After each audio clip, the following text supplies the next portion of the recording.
Well, we'll make it an experiment as I get stoned, see if I disintegrate into total dribble. Like you'd think if you read the cartoons, that's what it looks like, doesn't it? They do. You know, pot smokers are like total morons. Fucking hell. They do.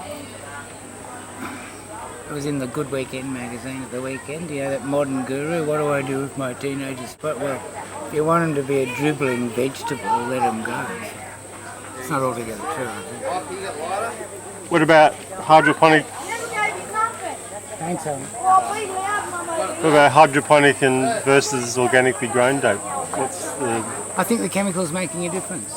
And I think, I'm no expert, but talking to growers, any pot grown in the sun is going to be stronger than grown indoors. We can't replicate the sun with our light bulbs. So it's stronger outdoors, but clearly the chemicals are a factor. Some guys reckon that the excess chemicals, the plant pushes to the outer leaves and they form little crystals. So when you smoke the crystals of THC also on the outside of the leaves, you're getting huge lumps of magnesium or silicon or whatever. I'm not a scientist, but that makes sense. So did you start this place with like a sanctuary for dope in mind? Shit, no.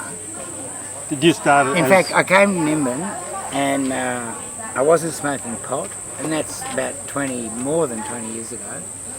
And I wasn't smoking pot, and I was already in trouble in my relationship. We rented a house down the corner. I thought, I can't stay home. I got to get out and do something, you know.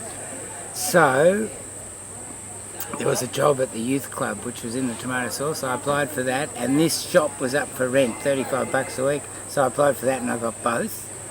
This must have been 1985 or something.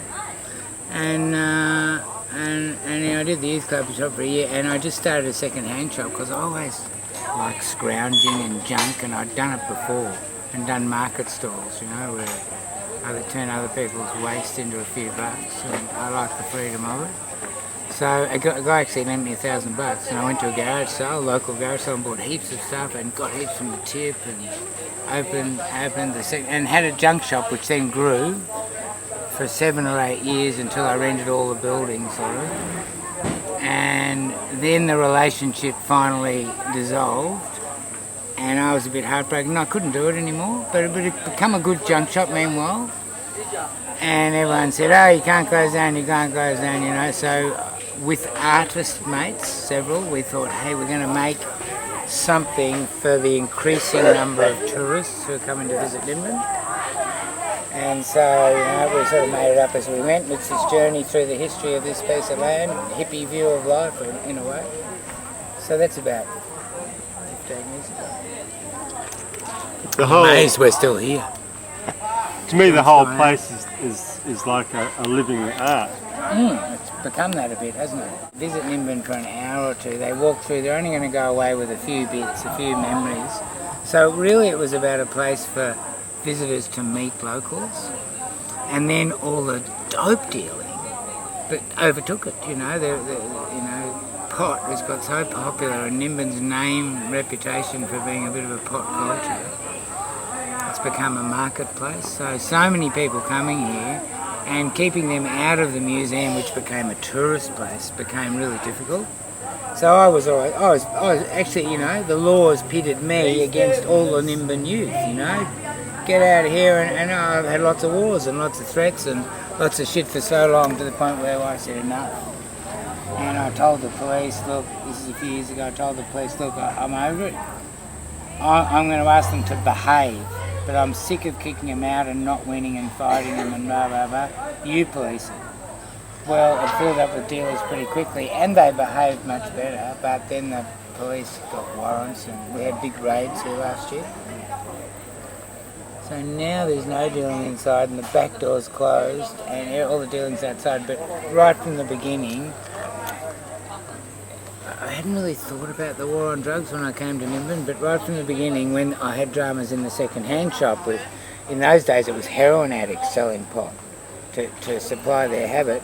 You know, I'd find people, you know, shooting up in the shower at the back or selling just little bits. So slowly I got educated, and the pennies started dropping in, and everywhere this law is disgusting. This is all of our ancestors' favourite pain-relieving herbs, the cannabis plant, opium poppy and coca plant, all illegal, I guess, for pharmaceutical companies to control the world's pain management, the best business going. As I woke up to that, I thought this is horrible, so I started protesting drug laws, and and the hemp embassy grew out of that, and the museum's got a big bias towards that, because it's got such an impact on our community and on our town. And I actually think these hippie communities, which formed in the last 30 years here, 40 years, if it wasn't for the illegality of pot, there'd be another world. It's sacred things, so you'd share it. You haven't got any weed, have a bit of mine. These guys just saw money. Grown up poor, all my kids are only out of op shops, and everything was second hand, and we were always pretty poor like most people here. So I think the new generation looked at pot and saw lots of money. And if you didn't get on at school, it was very tempting. So it's an issue, it's a big issue, and it's across the world. I reckon young kids being drawn into a life of criminality, and once you've been to jail and you hang out with real crims, you've got a whole new view. And, I've seen it break up a lot of families and hurt a lot of people. So tell me about the kids here that sell dope. They're mostly local kids.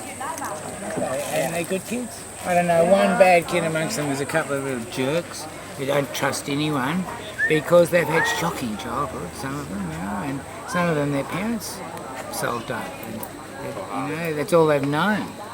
There's a lot of that. I think if your parents sold dope, you can sell dope very easily. And none of it would be there without prohibition, though. And we've made illegal the hippies' favourite food. It's a serious challenge. If one of these kids goes to jail, do you feel? Which they do. Do you feel for him? Yeah, I hate it. We would get a phone call or 3 or 4 every day from Grafton Jail here, because a lot of the kids are in jail, and their mates in jail, and there's a whole culture around it. And God, if you listen to American rap music, the gangster rap, it's all around prohibition. This isn't the alcohol era of Al Capone. This is drugs and illegal drugs and guns in Chicago. At least here we don't have the guns. So why do these kids, if they're in jail, why do they ring here? Why don't they ring their parents or whatever? Lots of kids who don't have homes, mate. So they certainly don't have the homes they're going to go to. Honestly, the kids who are on the street at 13 or 14 usually have a good reason to be on the street, I've found. Home life is not cool for one reason or another. And do they look upon you as some sort of advisor or father figure? No, not me so much at all. They're ringing their mates, not me. Oh, okay. And I'm certainly on the outside, but because I've got a soft spot for them, I think, and I'm not going to ring up the cops, and I'm not going to draw them in, and I'm not going to bust them. It's sort of narrowed down to, hey, we can deal dope out behind that museum. Mick don't care. So it's very difficult. Oh, mate, I feel fiercely defensive of them. I think the laws are disgusting, but no good abusing the cops. I think we've tried that, and they just came down hard on us. I mean, we've got tell me patient and friendly. Tell me a bit about Lenny, who used to be here. Yeah, Lenny's from North Queensland, Aboriginal fella, came here very early, loves smoking pot, probably keeps a lid on his anger like it does for a lot of people. He's not good when he drinks alcohol. Pot's much better for him. That's why there's so many Aboriginal people here. They want to smoke yarndi rather than get on the piss. And Then he was a dealer here for years and everyone liked him because he was respected and honest. Anyway, he got on the piss one night and got mad, violent, big fight, locked up for a long time. Comes out of jail, and Nimbin's changed in the 5 or 6 years he was away in jail. We've now got 9 cops instead of 1. They're trying to clean the place up. I think a bit because of the development here. Nimbin's popular again. And then he stepped back into his old ways and he got busted walking down the street with a couple of pounds made up in ounce bags and $4,000 in his pocket, and they've locked him up again. But, you know, there are lots of dealers who act with integrity, will give you what they say they're giving you, don't use fake scales and fake weights and underweight bags, and they're just honest. There's a few of them around and I admire them, to tell you the truth. Is there sort of territories, like outside the pub is someone's territory? Inevitably a bit, yeah, I think. But it's amazing here. It's the most unorganised crime you'd ever see. And somehow they seem to work it out, you know. Oh, who's in this morning? A couple of people will turn up, I notice, with a few bags to sell, and the next day it's I don't know how it works. It works though, sort of. It has for years, and it'd be one of the very few country towns in Australia, I think, where seriously organised crime, like big gangs growing in hydro in sheds, isn't running the show. Most towns, it's run by that. Nimbin's unique in lots of ways. And there's a lot of people here who probably, you know, sell a pound or 2 a year, growing their own smoko and sell a bit for Rego or the dentist or the things you can't afford on the dole, or there's a bit of a chippy or whatever. Who did all the paintings and all the artwork? Barry did this painting at the back, on the back wall here. This Aboriginal painting. Thanks heaps, Roy. You want sugar? What do you want? Honey?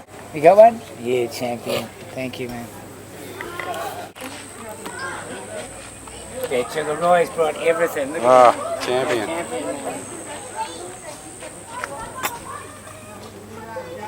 Thank you, Roy. This is Roy Gordon, Bib, and here's local. We're talking absolute local Bunjalung, Weeaboo, from the ancestors from this bit of dirt. Local, like there's in 60,000 years. And there's not local. much buddy remaining. And it's very, I find it very emotional and sad. He's here all the time. Good to He's meet you. terrific. Thanks. Cheers, Roby. He would be good to talk to. He knows the language. One of the very few. His dad was a big elder who died last year. He's a reluctant leader. Because in fact for Aboriginals I realise they didn't have one Prime Minister, everyone was a Prime Minister. Our system's a nightmare for them. I like them. The more I find out about Aboriginals the better it is. They had so much worked out, we've just fucking thrown it all away.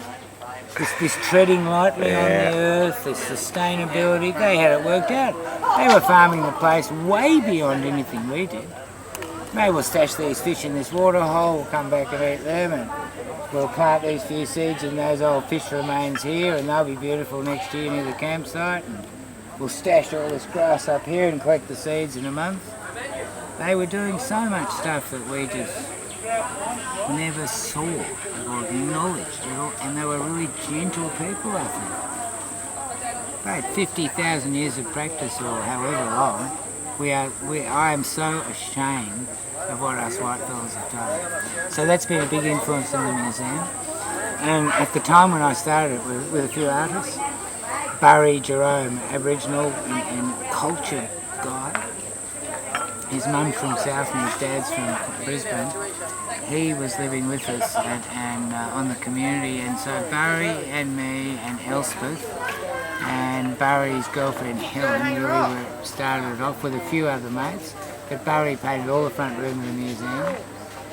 And he's a true mystic and great storyteller and, you know, great memory, and he studied and read widely, and I think his paintings are great and they're all significant. So, you know, the museum path starts at the beginning with an Aboriginal creation story, then there's the dinosaurs, local dinosaurs Barry painted, then the Aboriginal era, then the white man arrives, like 200 years ago.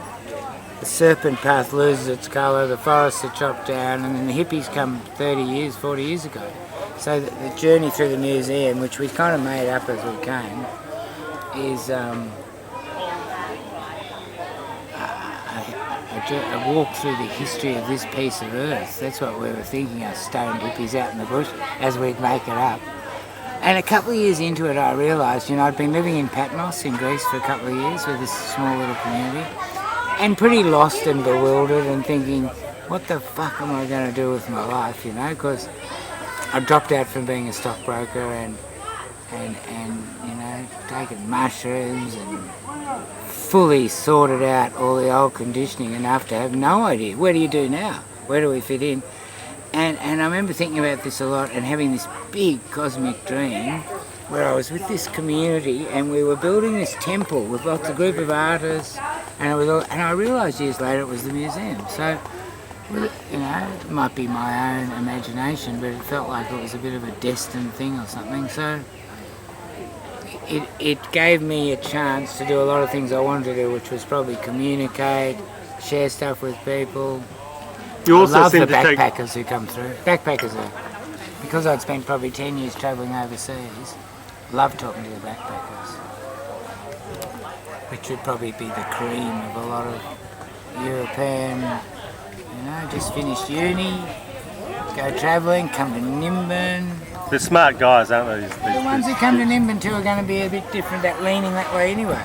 So there's lots of good people who come through, I find.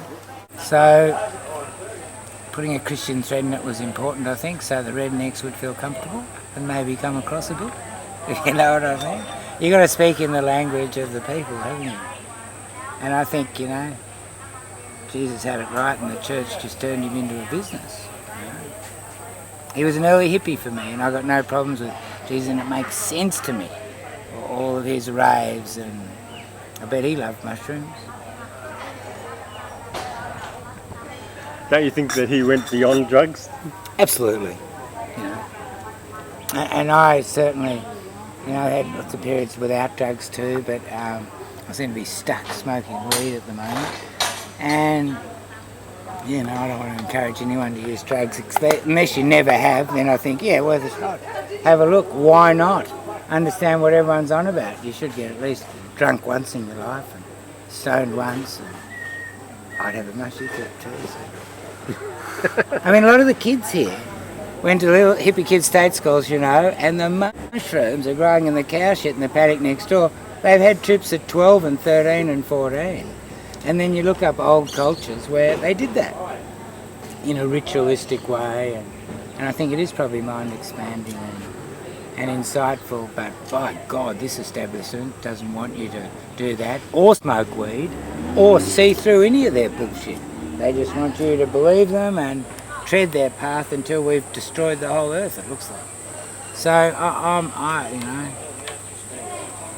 all for hippies, and I reckon they got it very right. And there's been a lot of casualties, but Nimbin has survived somehow, and not from what's in the village, more from the communes around. I reckon the people who believed in their thinking and what they'd seen enough to put down roots, build your own house, grow a few veggies.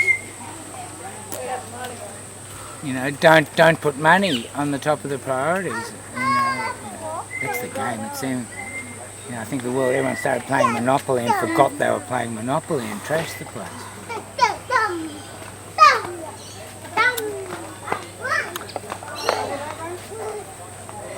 Great.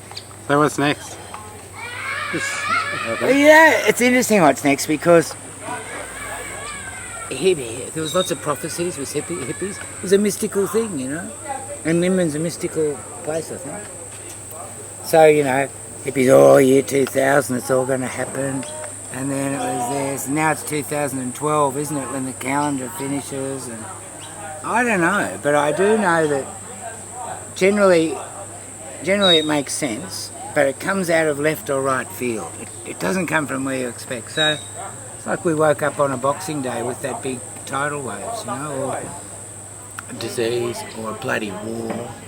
Pakistan will drop a bomb, or Israel, or Iran, or there's all these hot spots, and we haven't learnt this sort of basic lesson of forgiveness. I think really that's what it's about, instead of fucking hassling the bastard who hassled you. You got to forgive. You got to let go. And I think it's probably all that Christianity was about too. How the fuck can they get it wrong? Go to war in the name of Christianity? They're still doing it. And you know, I don't know. Until people start, until the Israelis start helping plant gardens or learn how to grow orchards as good as them, and nothing's going to change. And I think it's going to come to a head, and we'll see not only huge environmental shit, which we are seeing, disasters, but humanity. You know, we're going to have this huge bloody bloodbath again, it looks like. But it might be the bloodbath to end all of them for a while. And yeah, maybe it'll happen in the next 10 years too. Very interesting, the times, aren't they? I mean, you know, it's just it is, you know, it is extraordinary, and we've been saying it for 20 or 30 years. And it is true though. It's all extraordinary. It's an extraordinary chapter. Like we're on the cusp of some huge 200-year change, it looks like to me. And hopefully we're evolving that. I think the internet's massive. And I'm no computer freak, but I can see this new generation. They've gone beneath all the government structure and around it, and the internet just cuts through everything, and is going to educate and inform a lot of people, because you know whoever was in charge has kept people ignorant to keep the power, and it seems that's been white man's folly for a long time. You know, it's been, hey, rape and pillage, take over more land, control it. It's not about sharing, and the Aboriginal people had so much worked out like that. We're going to have to learn it all over again. Is this place going to be changed? Is the new owner going to do something? I sort of told you that story before about the dealing. And so the cops came along and did this huge raid. April Fool's Day it was, and I'm sitting here on this table, but it was over there smoking a joint. And suddenly vans pulled up here, and riot squad poured out of their vans with cricket pad things on. Nobody move! It's a crime scene, straight off American TV. And we all freeze and stones sit there. And they closed the place down in the hemp bar for all that day, and 30 cops searched the place from end to bottom and found heaps of little bits of weed, but nothing else. And I was really fortunate, I reckon there wasn't any pills or anything, because clearly for this generation, all those illegal drugs are in the basket together. They don't care. They don't respect the laws at all. They're dumb laws, you know. For them, it's a tragedy. So then the next thing is a letter from the cops to the courts to close the museum for Mardi Gras, which they did. Then they went to the landlord and said, we want you to close your museum, kick out this tenant, blah, blah, blah. And we all kicked up a stink, and we negotiated a deal where we put in 4 cameras, 2 inside and 2 outside, and the 2 outside ones have disappeared very quickly. Someone took them on the second night. Because the museum, this bit of land is really the landlord's and not on my lease, so I'm saying I'm not responsible for this bit. So they're hassling my landlord, who's this little Lebanese guy in Sydney who's only been in England once when we brought him up here after this. He was a bit of culture shock, but I didn't think he was that fond of the police, and he's trying to hang in with us and encourage us to be a real tourist attraction. Charge $2 at the door, put a fence around the backyard, and no more dealing. But it's not that easy. What's going to happen? It's just so fucking stupid, you know. All these kids could have a legal life, you know, employed, growing, selling, trading, whatever. Register them, license them. They've got all this great knowledge on an amazing plant. We should be growing it instead of cotton. We should be growing it instead of canola oil. It's this full of all the omegas, this hemp seed oil. Perfectly balanced in all those omegas apparently, and 40% protein. God, you know, they banned marijuana, as the Americans invented the name. They banned the plant for just totally uncool reasons, just business, money monopolies. The petroleum industry, all their products. And hemp was the most popular plant on the planet for so many uses and reasons. but they sort of knock out the best competitor, and they failed on alcohol. So then they took out pot, and I just think in this hippie culture, it's had a huge impact. And I never intended to get so involved in that, but I've ended up in it. Because, you know, they elected me president of the hemp party and then president of the embassy. So it ended up, I was a bit of a, I wasn't so keen, but you just get pushed forward. And now I've got used to it. First I was frightened of it. And you get such shit in Nimbin if you put your head up. You know, tall poppies don't make it past seedling stage. And first time I went on TV, don't speak for me, Mick, you can't. You know, there's heaps of that. And I've just had to handle it. It's been all good learning for me. Nimbin's a good teacher.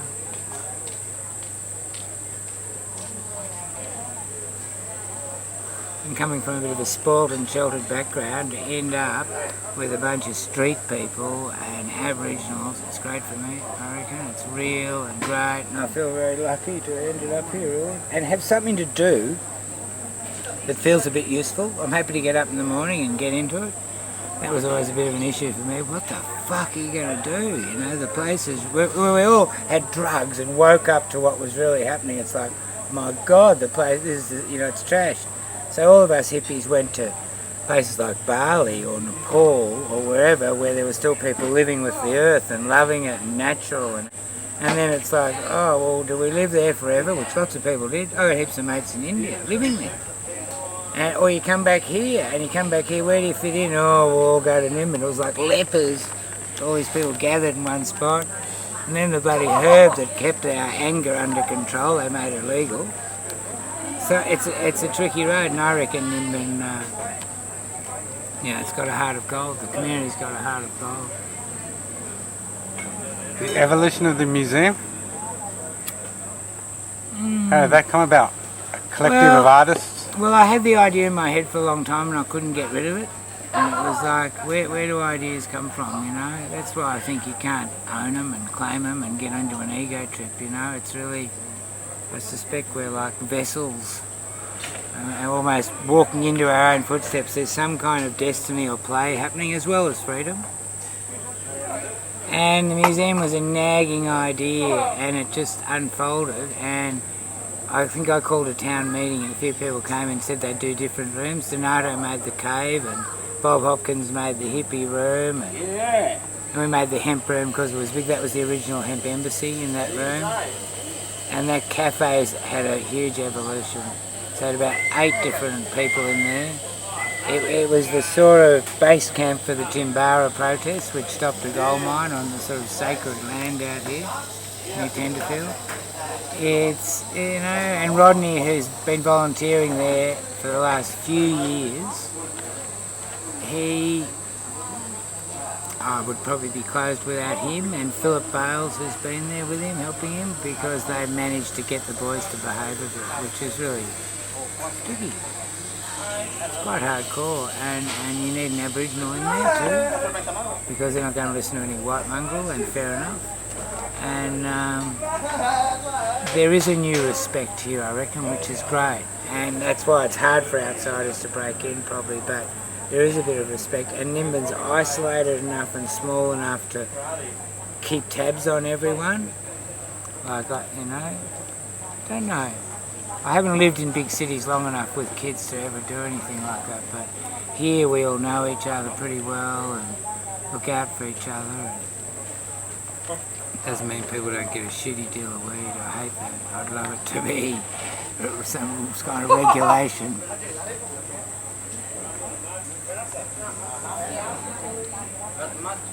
What else? A bit of history is, you know, you come up here, and I had no money because I'd spent 10 years overseas, and when I was a stockbroker, just slowly spent all that money.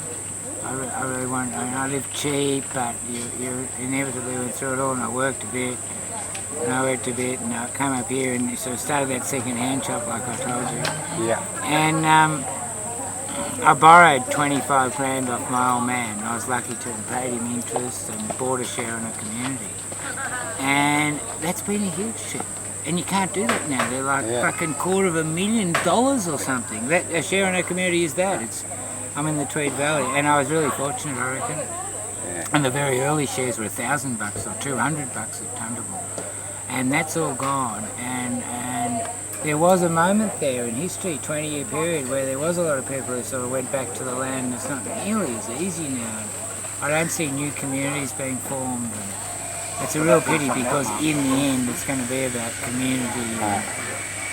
You know, we've sort of, the capitalist system has separated us, I reckon, where we're competing against each other to collect all this shit which we thought would make us happy and isn't. What we really want is each other. And, you know, good companionship. Can you tell us a bit about the communities around in the area and how they I work? live on Sphinx Rock in Tweed Valley. It was a dairy farm of 140 acres. Someone's bought it, chopped it up into 12, 13 shares, one community share. And she sold off the 12 shares and kept a share. And that was quite common, I think. You know, people got their own bit of land, did the paperwork. And we've got 12 acres. And, you know, some hippie titling.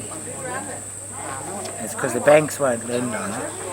But well, it's a 12-acre share, so it's a big heap of space. But other communities where everyone just has the bit of land around their house and all the land is community title. Yet more communities you get 2 acres and there might be 50 acres that's community. So there's a lot of different ones.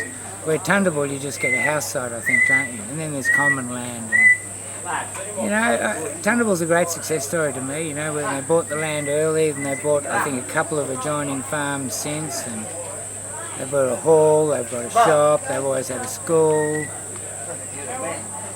There aren't many communities that have folded. You know, they've hung in, they've gone through rough times and hung in and they've evolved differently with different people. That's beyond my comprehension. That's the magic of who's attracted to who and where and how. But my community's been a great experience. You know, it was a really inexpensive way to get a bit of dirt and a bit of freedom and build a great house. It's all illegal. We've never been passed by the council, and I hope they never see this movie. What about the other communities? Sitter Farm, Jallanbar, Yeah, well, they're Blue more. Springs? Yeah, Jallanbar's more recent. You know, they're real and legal and chopped up. I'm still back in the old days where in the Tweed Council, I'm lucky. We're in their back blocks where Kyogle Council and Lismore Council and all 3 councils cut in on this area. Have hassled their tenants, I think. What about Same spirit in Jallanbar up there. There's no fences between houses. Nearly everyone's got beautiful gardens, I notice, you know, because you attract to here. We're attracting people who love nature and love gardening, and, you know, you drive through Jallanbar now and it looks terrific, I reckon. It's gorgeous gardens and it's just a new way of living a bit. I'd be giving everyone a bit of dirt. I think it'd be just, you know, everyone, all the people who pay, all their dole goes into paying their rent. You know, fuck off. Give them a bit of country, you know, let them build a bit of a shack. We've made so many rules for health or for, you know, safety. Like death is on this pedestal. You know, the last thing you want to hurt yourself or die or have any pain at all. And it's just fucked us up totally, I reckon.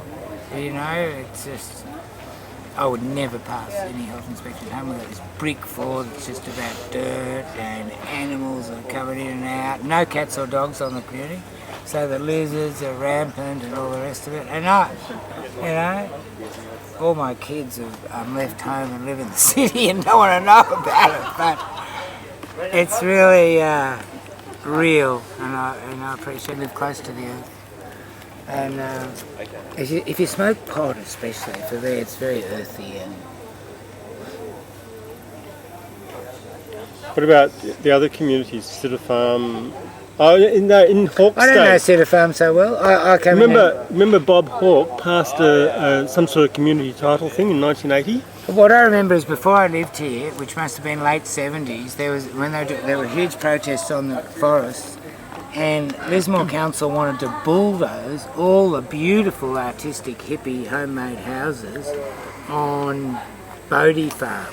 And there was a huge upstink and they made a new rule saying no way, they were cool, they were art or something. I don't know enough about all that. Can you tell us a bit about Nightcap National Park and the protests that happened? No, I wasn't here. But it was huge, you know. That was like the first national park or state forest. Was it national park or state forest declared first ever on the planet or something? These guys did this from here in Nimbin. In By just 1973. chaining themselves to bulldozers and chaining themselves to trees and, you know, refusing to get out of the way until enough masses of cops and media came for it to get, you know, hey, stop this, enough. And this is the protests of 1973. No, 73 was the Aquarius Festival. And that was when the unions, the Australian Union of Students, all the universities, decided to have a festival that was to do with getting back to the earth, because all that sort of awareness had started to happen. People were tripping, acid had come out, California had gone off. And so, you know, the engineering students from all different universities got to build their structure out in the land here at Tundable, and the bloody cooking classes did that. And I think it worked something like that. So they had special trains from Adelaide and Melbourne and Sydney to come to Lismore, and they had such a good time. People didn't want to go home, and they bought the land. And it made massive national, global, international news. So it was a big event. Very interesting. And prior to that, Nimbin was a dairy farm, wasn't it? Nimbin had always been a really special place for the Aboriginals. This valley, it seems, a healing and initiation place, and the Nimbin rocks over there were look, I am not a person to know, but I've been told lots of stories, and clearly they are a very special place of great significance to the Aboriginals. They were an had initiation. intimate connection with country, you know. They were a place of men's initiation. Yeah. And By the Guru Nimbinji. so they came in here and cleared the red cedar out and brought in the cows, and then there was a bit of tobacco growing, I think, then I can't remember what else, bananas, Italians growing bananas, and it ended up dairy. Then dairy went bulk, and instead of the butter factory here being used to process the milk products, it all went to Lismore. That closed the town down big time, I think. So when the hippies came here in 73, the Rainbow Cafe next door they bought for $600. It was a closed shop. The Hemp Embassy building they bought for $1,000. It was the general store boarded up. And they bought media centre. They bought 4 or 5 buildings in town. So, you know, they should have bought the whole bloody lot, and they should have bought the pub for 35 grand at one point. But anyway, they did buy quite a few. And they bought land and all these rednecks that were broke farmers. Hello, great, got to buy. And then a few years later, they thought, hey, we'll get even more. So, and it's interesting, a lot of the farmers who stayed really like the hippies because they love the land, they love nature. Good. Some nice old farmers around. There must have been interesting stories about this space, the museum, and its creation and days and... Oh, it's had such an evolution because we were totally broke in the beginning. I had no money, couldn't pay the rent because, you know, people say, what are you going to sell in there? And I'm going, nothing. We're not going to sell anything. We're going to ask the donations to read our raves and look at our pictures. You know? And we're going, eh? Anyway, I remember we opened on Boxing Day, so we got lots of money because it was Christmas, busy, it was all cool. And then it got quiet, you know, fuck. You had to be out, tourist things have to be open every day. So I had various deals with people who paid a bit of rent on the back rooms. And one guy had bloody jukeboxes in there at one time. Then it was the youth club. Kath had the youth club in this cafe for a long time. It was great. There was no youth club in town. There's still no bloody youth club in town. This is still the youth club. And there hasn't been a lot of different artists. Elspeth would be a you know, 50% of the art, Elspeth, she's always been here. And Burry, for 10 years, was painting in here, you know, 4 or 5 days a week. Extraordinary. And Benny Zabel? No, not inside. But Benny's done all the signs. He's done all the rooftop murals. He actually did them a long time ago, and he keeps touching them up, maintaining them, which is a massive job. And Amanda helps him as well. She did the one over the newsagents. He's going to board up the one over the museum. He wants it repainted. He's had enough. No one's listening to him. And he's sick of not getting any money for maintaining it. And he wants to make a protest out of it and say, You know, artists aren't respected and paid properly. Good. Fair enough. Yeah. And Is pay it- for the paint out of their own money. Yeah. It's bullshit. It's Yeah. pathetic. I know the pizza shop feeds them the free pizza when they do it, and Benny does it. That's about, nice. Something. Where'd the combi come from? The comedy, it's very genuine, the museum, and we really tried to be ethical about it and say, you know, because it's all about the truth. The truth will set you free over the front door. So it was a big thing to write. So the combies are both from hippie communes, dragged them out of the lantana, and the one on the right as you walk in, I think it's true that Bob Hawke's daughter lived in it for a while. Can you take us on a tour of the museum? Yeah. Great, let's go. Let's go.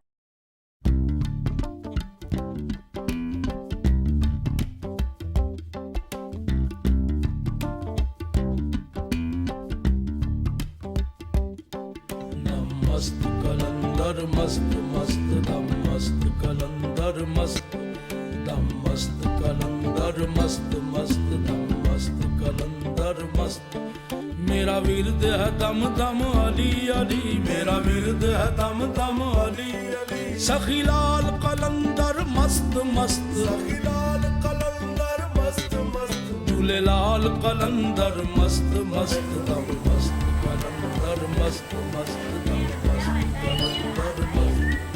मेरा विरद है दम दम अली अली मेरा विरद है दम दम अली अली सखी लाल कलंदर मस्त मस्त It's dangerous. झूले लाल कलंदर मस्त मस्त दम मस्त कलंदर मस्त मस्त दम मस्त कलंदर मस्त दम मस्त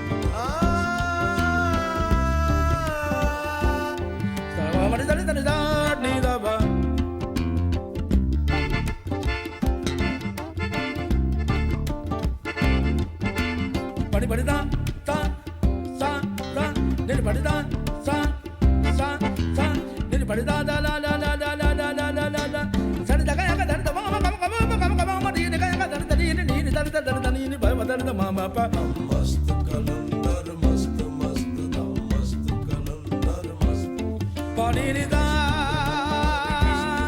पानी निदा पानी निदा गाने ने पड़दा ता ता ता ता दा ने पता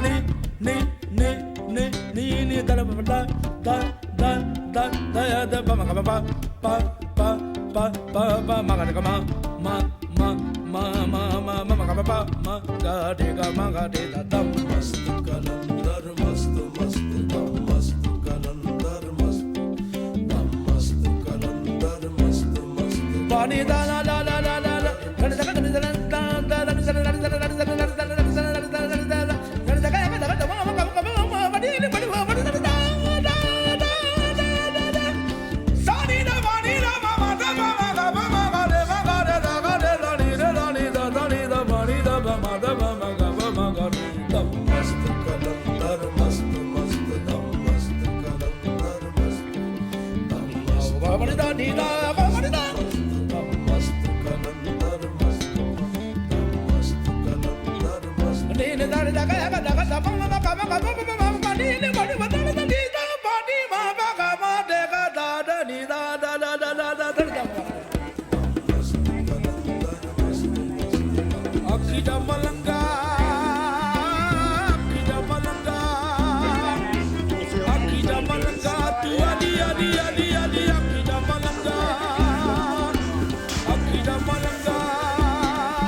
Dave, so Wally here and Dave over there have been doing the museum. Dave came along in the first year of the museum, and I wanted to go on holiday, and there was no one to do it, and we just sort of, I said to my mate, who can do it? Oh, I met this guy, Dave. He said he'll sit here. Dave's living on the street.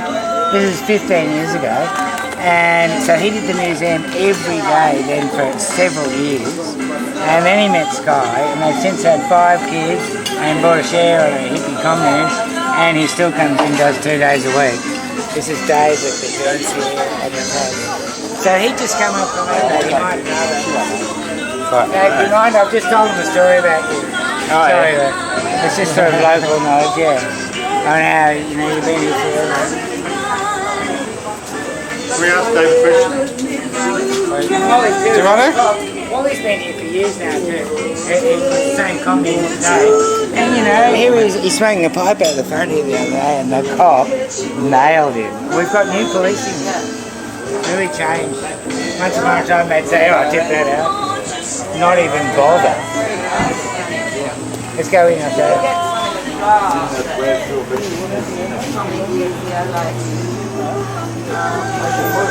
So this is the head of the rainbow serpent, which we know for Aboriginal people was God or a God figure. So the path is the rainbow serpent. Follow that path.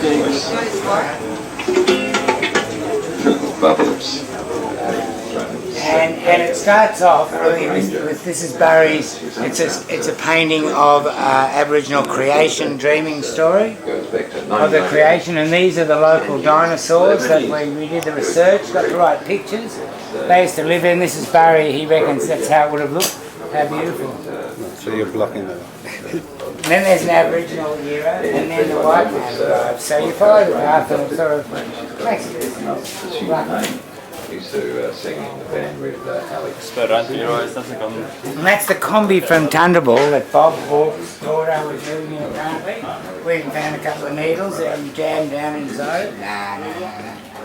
And this combi, another one came from a commune over near Cadell Road. They were pretty real. We thought we've got to get real ones. Made the trek from Melbourne or Sydney, pioneering combis. And lots of the old pioneering stuff is sort of left over from when it was a second-hand shop. And we sort of thought, well, we'll put a couple of pioneer figures in here. I had dummies in the museum second-hand. Look at her. This was a lovely model, 1950s model. And you know, we had this ice epidemic in Nimbin 5, 6, 7 years ago. Well, I reckon the boys dealing weed and whatever else have come through here and just smash her face in, and we'd fix it, and it gets smashed again, and we'd fix it. Anyway, they've tested our patience. And this is, for example, you know, this is from an early pioneering book, how to cook roast wallaby and rag out of bush turkey. So it's a funny, you know. And like I was saying, there's a Christian theme through it lots. I want people to get a hold on it. The beaters, I'm not sure how it evolved. I know when I was a kid, Mum used to put me on the end of a beater a lot. Shut up, here, make this cake mix. And here, this is Elspeth, this is all Elspeth's artwork really. It's a hippie commune with the solar panels and the swimming hole and the teepees and the A-frame and Mount Warning looking a bit like Australia melting. I reckon it's a good painting of a hippie commune. It's a bit like where we live. Big verandas. And just little bits and pieces, and it's a grown thing, you know, and actually a lot of stuff has got trashed and disappeared, and people keep showing me photos and I think, oh, that was such a cool thing, where's it gone? It's probably in someone's living room or found it out the back trash. So, you know, in a way the police raids this year, last year now, in a way the police raids have helped bring the museum back to being accessible for ordinary people. You don't have to fight 50 kids in here dealing dope, you know. It used to be a nightmare. And, you know, it's still evolving. And there used to be big cardboard trees here, and they all got holes punched in them for everyone to stash their dope. And it looked too tatty in the end, and the fire department whinged. So we took them all out and Barry painted this again. And the cave, Tomato, it's been trashed many times and rebuilt. Because it is it was a youth club, and you know the kids have used it forever, and they all love the cave. But it is paper mache, so it has had a hard time. So now we're playing the DVD of the police raid in here. Everyone really likes it. It's highly entertaining. There's me getting busted. Look at that. Okay, my name's former Constable. They're going to find my tin and dope in a minute. Richmond local area command, in particular the Richmond Target Action Group. You seen this DVD and they get busted? Go.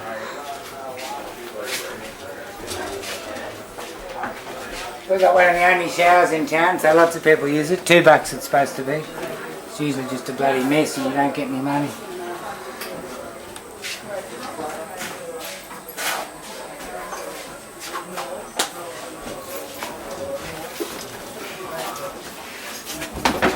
And this is the cafe, which has been a slow evolving thing, like we talked about. Was the Timbara Cafe for a long time. And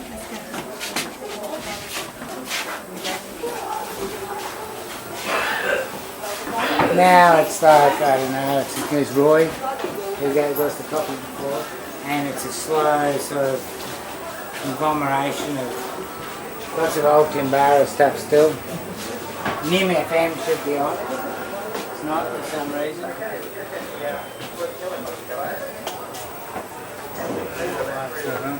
Turn it on. It's fine.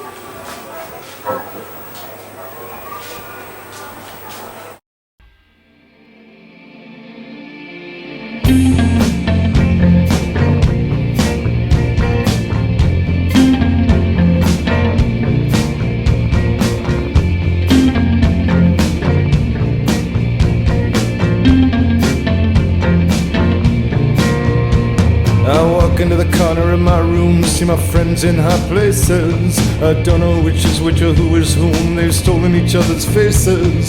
Janet is there with her high hat and hair full of bedroom feathers. And Janet is known to make dead men groan in any kind of weather. I crawl over to her, I say, hey baby, I say, hey Janet, you are the one, you are the sun, and I'm your beautiful planet. But she ain't down with any of that, 'cause she's heard that shit before. And I'll say, oh yeah, you're right, 'cause I see Betty X standing by the door with more news from nowhere. More news from nowhere. Yeah, more news from nowhere. More news from nowhere. And it's getting strange in here. Yeah, it's getting stranger every year. More news from nowhere. More news from nowhere. Yeah, more news from nowhere. All right now.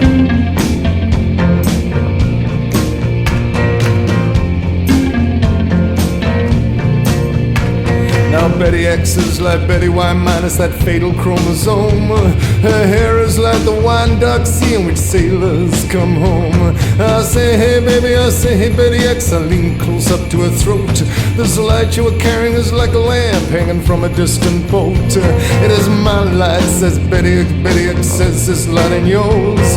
And so much wind blew through her words that I went rolling down the hall for more news from nowhere. More news from nowhere. More news from nowhere. It's strange in here. Yeah, it gets stranger every year. More news from nowhere. More news from nowhere. Yeah, more news from nowhere.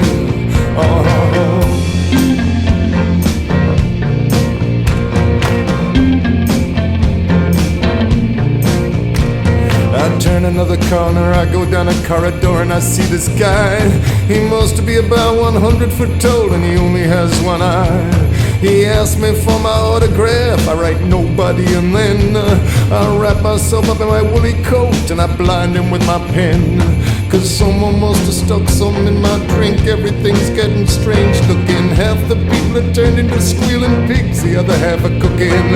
Well, let me out of here, I cried, and I went pushing past, and I saw Miss Polly sitting with some girls. The police flew up from Sydney, visited him, had a cup of tea, flew back to Sydney. Anyway, we're following the path and we're back in the front room. Strange in here, and it gets stranger every year. More news from nowhere, more news from nowhere, yeah, more news from nowhere.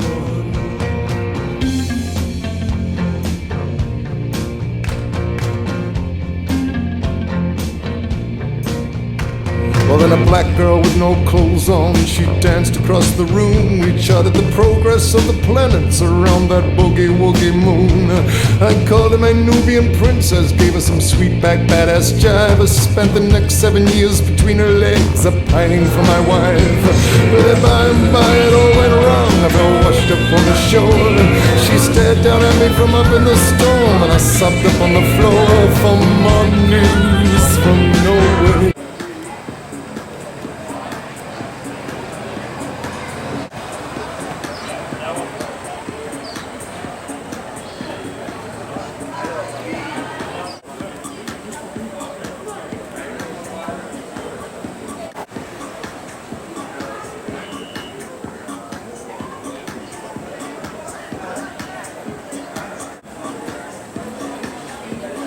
Yeah, the landlord came up here for the first time only recently. We had to really talk him into coming up. He sort of ended up owning this building by default, and he's wealthy. And the police said to him, you know, they pinpointed all the busts, and the museum's got all these bloody red marks all around it, you know. And the police said to him later in the conversation, yeah, well, the museum is sort of 90% of the hub of what's going on, and he took it to mean tourism. So we are the main tourism in town, so he doesn't want to lose that. So that helped keep the museum. They've all resolved we should keep the museum open, but you've got to behave. But we recorded for a while, so that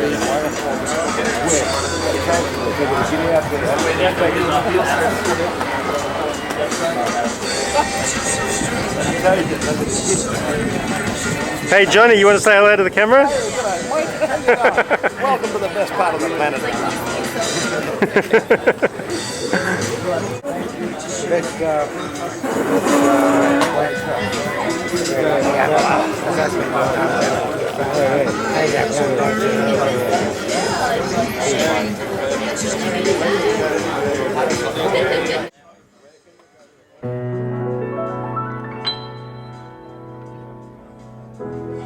There'll be no strings to bind your hands, not if my love can't bind your heart.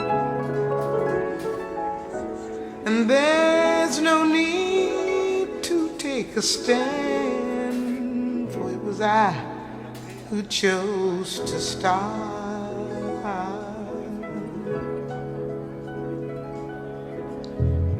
There's no need to take me home. I'm old enough to face the dawn. Just call me angel of the morning. Just touch my cheek before you leave me, baby. Just call me angel of the morning. Slowly, slowly turn away from me.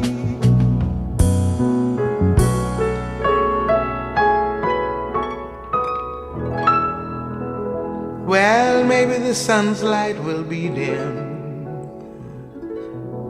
but it don't matter anyhow. If morning echo says we've sinned, then it was what I wanted now.